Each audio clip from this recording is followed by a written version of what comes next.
प्यारे की जय, सद्गुरु महाराज की जय।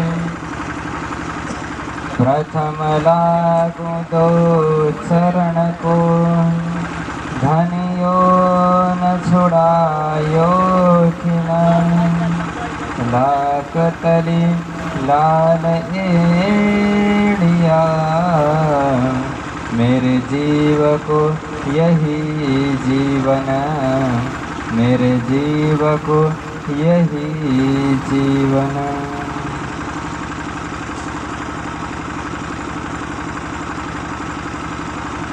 साथ सकल तुम याद करो, जीना जाओ बचन विसर जे। धन मिले आपन को माया में, जीना भूलो ये अवसर जी, जीना भूलो ये अवसर जी।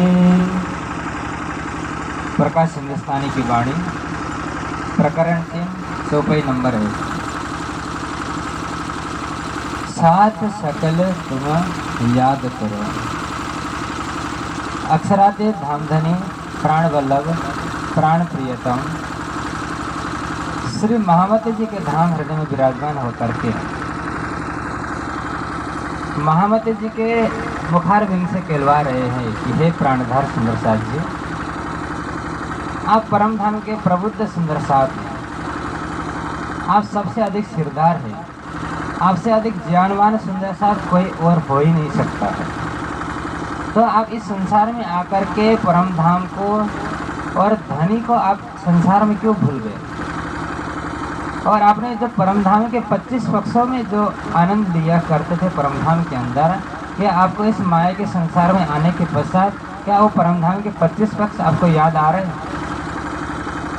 हम किस प्रकार से जमुना में जाकर के चिलना किया करते थे और पहाड़ घाट में जाकर के जो प्रेम में जो लीलाएं किया करते थे, परम धाम में जो हम प्रेम और आनंद की जो लीला करते थे, जो संसार में आकर के आपने उसको क्यों भुला दिया?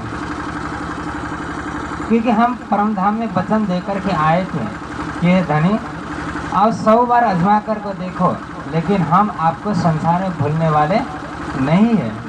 और हम संसार में आकर के जब हमने अपनी प्रियतम को भुला दिया तो विवश होकर के राज्य को यह कहना पड़ा, हे ब्रह्मात्माओं, आप सबसे अधिक ज्ञानवान हो, प्रबुद्ध हो, श्रेष्ठ हो, और आप संसार में आकर के मुझे आपने कैसे भुला दिया? जो अपने निज घर और परमधाम में उसको हमने क्यों भुलाया? साथ सकल तुम याद करो, जिन जाओ वचन विसर। जो वचन दे करके आए थे उस वचन को आपने इस संसार में आकर के क्यों भुलाया? क्योंकि संसार में आने के पश्चात हमने इस संसार को ही अपना घर बना लिया। जो मायावी संसार है उसको हमने अपना घर बनाया। जो शरीर को हमने धारण किया, ये शरीर नश्वर होते हुए भी हमने इस शरीर को अनादि मान लिया और हमने सोचा कि ये शरीर में हम हमेशा रहेंगे। ये शरीर छोड़ करके, संसार छोड़ करके, परिवार छोड़ करके हम कभी इस संसार से जाएंगे नहीं। लेकिन प्रकृति का नियम है कि जो इस संसार में आता है उसको संसार के बंधन से मुक्त होना पड़ता है। भले ये कोई भी हो, ऋषि, महर्षि, यति, सन्यासी, कोई भी हो, यदि साक्षात परमात्मा भी इस संसार में आकर के जन्म ले तो प्रकृति की मर्यादा के अनुकूल उनको भी इस शरीर का परित्याग करना पड़ता है। ये शरीर हमेशा रहने वाला नहीं है।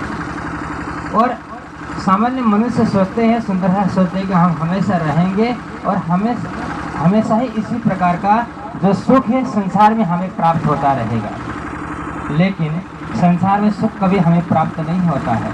संसार का सुख जो है वो क्षणिक है, नश्वर है, तृष्णाजन्य है। यहाँ पर कभी कोई भी ऐसी वस्तु नहीं है जिसके द्वारा हम अपनी इच्छा को पूरी कर सके। क्योंकि भद्रावति ने क्या कहा था, जैसे अग्नि में घी डालने पर अग्नि और जलने लगती है, उसी तरह से हम जितने सांसारिक वासनाओं को जितना अधिक ग्रहण करते रहेंगे और हमारी इंद्रियां उतनी अधिक बलवान होती रहेगी और हम उतना ही उसको भोग करने की इच्छा करते रहेंगे। भले हमारा शरीर जर्जर हो जाएगा, हम भले अपने बिस्तर से नहीं उठ पाएंगे, चल नहीं पाएंगे, उसको हमें एक स्थान से दूसरे स्थान ले जाने के लिए 4 जनों की आवश्यकता पड़ेगी।